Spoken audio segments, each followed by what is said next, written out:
नमस्कार दोस्तों, स्वागत है आपका इस भक्ति चैनल में। जय माता दी। माँ भगवती दुर्गा की कृपा आप पर और आपके परिवार पर सर्वदा बनी रहे। दोस्तों, चैत्र नवरात्रि का 8वां दिन विशेष रूप से महत्वपूर्ण है।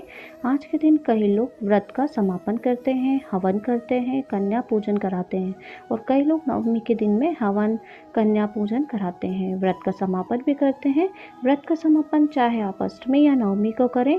नवरात्रि के अष्टमी और नवमी इन दोनों दिनों की माँ की विशेष पूजा आराधना करना चाहिए। तो चलिए हम जानते हैं कि अष्टमी के दिन हमें माँ भगवती के 9 स्वरूपों में से किस स्वरूप की पूजा करना चाहिए। अष्टमी की पूजा में कौन से ऐसे उपाय करें कि हमें अपनी पूजा का संपूर्ण फल प्राप्त हो। तो चलिए जानते हैं आज के इस वीडियो में माँ महागौरी के स्वरूप, रंग, पुष्प, महत्व, रंग, भोग, आरती सभी की हम विस्तार से आपको जानकारी देंगे। चैत्र नवरात्रि अब समापन की ओर है। 16 अप्रैल 2024 मंगलवार को चैत्र नवरात्रि का 8वां दिन है। चैत्र नवरात्रि के 8वें दिन माँ दुर्गा के 8वें स्वरूप महागौरी की पूजा की जाती है। नवरात्रि की अष्टमी तिथि का विशेष महत्व होता है। इस दिन लोग कन्या पूजन भी करते हैं। माँ महागौरी का रंग अत्यंत गोरा है। इनकी 4 भुजाएं हैं और माँ बैल की सवारी पर सवार रहती हैं। माँ का स्वभाव शांत है। शास्त्रों के अनुसार माँ महागौरी की पूजा करने से सभी पापों से मुक्ति मिलती है। तो चलिए जानते हैं माँ महागौरी की पूजा विधि, महत्व, मंत्र, भोग और आरती। अब हम जानेंगे देवी भागवत पुराण के अनुसार नवरात्रि की अष्टमी तिथि को माँ महागौरी को नारियल का भोग लगाना चाहिए। भोग लगाने के बाद इसे प्रसाद के रूप में वितरित करना चाहिए। किस रंग के पहने वस्त्र? महागौरी की पूजा करते समय गुलाबी रंग के वस्त्र धारण करना चाहिए। महागौरी की पूजा विधि हम जान लेते हैं। सुबह जल्दी उठकर स्नान आदि से निवृत्त होने के बाद साफ स्वच्छ वस्त्र धारण करें। माँ की प्रतिमा को गंगा जल या शुद्ध जल से स्नान कराएं। माँ को सफ़ेद रंग के वस्त्र अर्पित करें। धार्मिक मान्यताओं के अनुसार माँ को सफ़ेद रंग पसंद है। माँ को स्नान कराने के बाद सफ़ेद पुष्प अर्पित करें। माँ को रोली कुमकुम लगाएं। माँ को मिष्ठान, पंचमेवा, फल अर्पित करें। माँ महागौरी को काले चने का भोग अवश्य लगाएं। माँ महागौरी का अधिक से अधिक ध्यान करें। माँ की आरती भी करें। अष्टमी के दिन कन्या पूजन का विशेष महत्व होता है। इस दिन कन्या पूजन भी जरूर करिए। माँ महागौरी का अब हम पूजा महत्व जान लेते हैं। माँ महागौरी की पूजा अर्चना करने से विवाह में आ रही समस्या दूर होती है। माँ की कृपा से मनपसंद जीवन साथी मिलता है। माँ महागौरी की आराधना करने से संकट दूर होते हैं, पापों से मुक्ति मिलती है। व्यक्ति को सुख समृद्धि के साथ सौभाग्य की प्राप्ति भी होती है। अब हम जानेंगे माँ महागौरी का प्रिय पुष्प कौन सा है। माँ की पूजा अर्चना करते समय माँ को पुष्प चढ़ाया जाता है। माँ महागौरी को कमल का फूल अत्यंत प्रिय है। आप उन्हें कमल का फूल अर्पित कर सकते हैं। अगर आपके पास कमल का फूल नहीं है तो आप गुड़हल का फूल भी उन्हें अर्पित कर सकते हैं। तो इस तरीके से माँ आपकी पूजा से अत्यंत प्रसन्न होगी। अब हम जान लेते हैं महागौरी का मंत्र। ध्यान मंत्र आप कर सकते हैं, स्तुति मंत्र आप कर सकते हैं, लेकिन मैं आपको एक छोटा सा मंत्र बताने जा रही हूँ जिसकी आप उपासना करके माँ को प्रसन्न कर सकते हैं। या देवी सर्वभूतेषु माँ महागौरी रूपेण संस्थिता नमस्तस्यै नमस्तस्यै नमस्तस्यै नमो नमः। इस बीज मंत्र का आप जाप करके माँ से अपनी इच्छित फल की कामना कर सकते हैं। माँ आपकी मनोकामना जरूर पूरी करेगी। अब हम जान लेते हैं महागौरी की पौराणिक कथा के बारे में। माँ दुर्गा के 8वें स्वरूप महागौरी को लेकर 2 पौराणिक कथाएं काफ़ी प्रचलित हैं। पहली पौराणिक कथा के अनुसार पर्वतराज हिमालय के घर जन्म लेने के बाद माँ पार्वती ने पति रूप में भगवान शिव को प्राप्त करने के लिए कठोर तपस्या की थी। तपस्या करते समय माता हजारों वर्षों तक निराहार रही थी, जिसके कारण माता का शरीर काला पड़ गया था।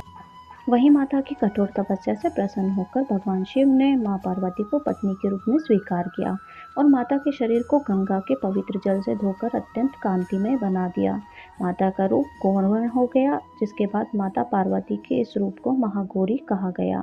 दूसरी पौराणिक कथा हम जान लेते हैं। वहीं दूसरी पौराणिक कथा के अनुसार कालरात्रि के रूप में सभी राक्षसों का वध करने के बाद भोलेनाथ ने देवी माँ पार्वती को माँ काली कहकर चिढ़ाया था। माता ने उत्तेजित होकर अपनी त्वचा को पाने के लिए कई दिनों तक कड़ी तपस्या की और ब्रह्मा जी को अर्घ्य दिया। देवी पार्वती ने प्रसन्न होकर ब्रह्मा जी ने हिमालय के मानसरोवर नदी में स्नान करने की सलाह दी। ब्रह्मा जी के सलाह को मानते हुए मां पार्वती ने मानसरोवर में स्नान किया। इस नदी में स्नान करने के बाद माता का स्वरूप गौरवर्ण हो गया, इसलिए माता के स्वरूप को महागौरी कहा गया। आपको बता दें कि माँ पार्वती देवी भगवती का ही रूप है। तो तो इस तरीके से आप देवी भगवती की माँ अष्टमी के दिन आप उपासना करिए, पूजा करिए। उसके बाद आप सारी पूजा पाठ अर्चना मंत्र करने के बाद, स्तुति करने के बाद आरती ज़रूर करिए। तो चलिए, आरती करने से पहले हम महागौरी के कुछ उपाय जान लेते हैं।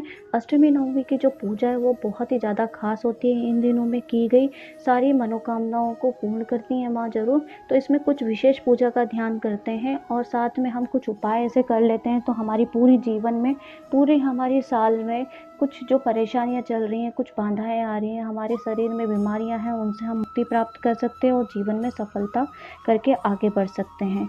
तो चलते हैं सबसे पहले उपाय की तरफ। तो ये फर्स्ट आपको पहला एक उपाय करना होगा। अष्टमी के दिन माँ को नारियल ज़रूर अर्पित करिए। माँ को नारियल बहुत ज़्यादा पसंद होता है। तो आप अगर अष्टमी की पूजा करते हैं तो अष्टमी को नारियल पर अर्पित करिए, या नवमी की पूजा करते हैं तो नवमी को आप एक नारियल ज़रूर अर्पित करिए। अपने मंदिर में या पूजा करने के बाद, नारियल अर्पित करने के बाद आप एक ब्राह्मण को नारियल ज़रूर समर्पित करिए। ऐसा करने से माँ आपकी मनोकामना ज़रूर पूरी करेगी। माँ को आज के दिन गुलाब का फूल ज़रूर अर्पित करें। माँ को गुलाब, गुड़हल का फूल बहुत ज़्यादा पसंद है। आप इनकी पूजा में भी, इनकी पूजा विधि में इस फूल को चढ़ा सकते हैं। माँ को लाल रंग अति प्रिय है, तो इस तरीके से आप माँ को गुड़हल या लाल गुलाब का फूल ज़रूर अर्पित करिए। साथ में मैं अब आपको अगला उपाय बताना चाहूँगी। अगर आज के दिन अष्टमी पूजा करते हैं, कन्या पूजन भी करते हैं, हलवा पूड़ी चने का भोग अर्पित करिए। माँ इससे ज़रूर खुश होगी, क्योंकि माँ को हलवा पूड़ी चने का भोग बहुत ज़्यादा अच्छा लगता है। तो ये ज़रूर आप उपाय को अवश्य करिए, क्योंकि हर कोई अष्टमी और नवमी पर कन्या पूजन ज़रूर करता है। तो ये भोग भी आप माँ को ज़रूर लगाइए। विशेष उपाय या कार्य करना चाहते हैं, अगर अपने जीवन में कोई तरक्की करना चाहते हैं जिससे हमें संपूर्ण फल प्राप्त हो, तो आज के दिन रात्रि में अपने घर पर, मुख्य द्वार पर आप घी का दीपक ज़रूर लगाइए। ऐसा करने से माँ आपकी विशेष फल की, विशेष कार्य को करना आप चाह रहे हैं उसका फल अवश्य देंगी। आज के दिन मैं आपको बताना चाहूँगी, आप अष्टमी के दिन पूजा करते हैं, सदा सौभाग्यवती रहना चाहते हैं। कई महिलाएं अपने पति की लंबी आयु के लिए पूजा पाठ करती हैं, अर्चना करती हैं।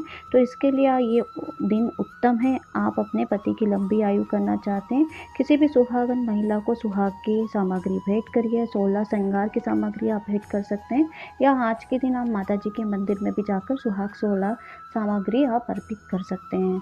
आज के दिन अगर आप चाहते हैं कि सुख समृद्धि व जीवन में सफलता प्राप्त करना चाहते हैं, भौतिक सुख सुविधाएं उठाना चाहते हैं, तो आज के दिन आप अपने नज़दीक के कोई भी शिव मंदिर ज़रूर जाइए और वहाँ पर आप शिव भगवान की पूजा करिए। साथ में माँ पार्वती को आप सुहाग की सामग्री चढ़ाइए। अगर आप ऐसा करते हैं आज के दिन, तो आपकी जो सदा सौभाग्यवती होने का माँ आपको आशीर्वाद देती है और आपके जीवन में चल रही सारी बाधाओं को समाप्त करके आपको सुख समृद्धि प्रदान करती है, सफलता दिलाती हैं।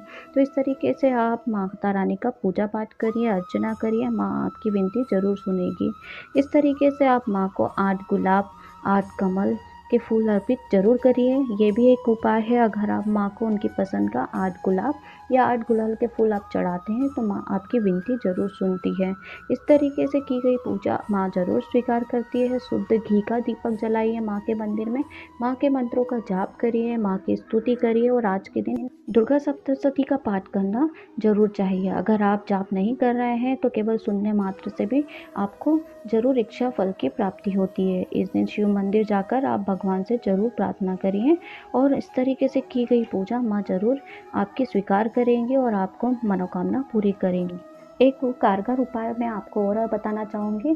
अष्टमी के दिन महागौरी की पूजा विधि में आप पूजा करते समय माँ को पान का बीड़ा अवश्य अर्पित करिए। माँ को पान का बीड़ा अति प्रसन्न है, तो इस तरीके से माँ की पसंद का आप भोग लगाइए। माँ की पसंद का सारी चीज़ों को, सामग्रियों को आप अर्पित करिए माँ को। माँ आपकी विनती प्रार्थना जरूर सुनेगी। अब हम माँ की आरती कर लेते हैं, तो आप लोग भी आ जाइए हमारे साथ, माँ की आरती में शामिल हो जाइए। तो चलिए कर लेते हैं हम माँ की, महागौरी की आरती।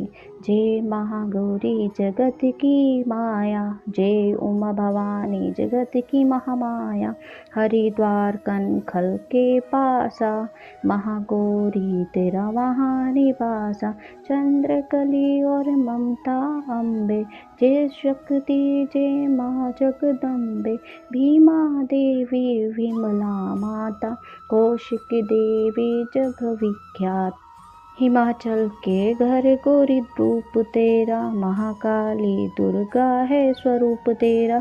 सती संत हवन कुंड में था जलाया, उसी दूल्हे ने रूप काली बनाया। बना धर्म सिंह जो सवारी में आया, तो शत्रु ने त्रिशूल अपना दिखाया।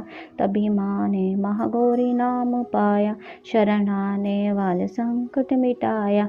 शनिवार की तेरी पूजा जो कोई करता, माँ बिगड़ा हुआ काम उसका सुधरता। भक्त बोलो तो सच तुम क्या कर रहे हो, महागौरी माँ तेरी हरदम ही जय हो। जय महागौरी जगत की माया, जय उमा भवानी जगत की महामाया। तो यहाँ पर बोलिए जय महागौरी की जय हो, जय माता दी। यहाँ पर आप महागौरी की आप आरती करने के बाद कन्या भोज करा सकते हैं। अष्टमी नवमी को कन्या भोज का सही समय क्या है, कन्याओं को भोग में क्या देना चाहिए, क्या उपहार देना चाहिए, कन्या भोग का सही समय क्या है, सही मुहूर्त क्या है, सब कुछ डिटेल में जानकारी हमने अपने चैनल पर पहले से दी हुई है। आप हमारे चैनल पर विजिट करिए, वहाँ पे आपको इसके वीडियो मिल जाएंगे, तो आप उन्हें वीडियो को ज़रूर देख लीजिए। तो कल आप महाअष्टमी की पूजा ज़रूर करिए, माँ को उनके पसंद की चीज़ें ज़रूर समर्पित करिए। माँ आपकी हर परेशानियों को, हर बाधाओं को दूर करके आपकी हर मनोकामना पूरी करेगी। इसी विनती प्रार्थना के साथ मैं महागौरी से विनती करूँगी कि माँ अपने भक्तों की हर कामना को पूरी करें और उनकी मनोकामनाओं को पूरी करें। तो चलिए अब मैं आप लोगों से विदा लेती हूँ। अगर आप लोगों को वीडियो थोड़ा भी अच्छा लगा हो तो जय माता दी जरूर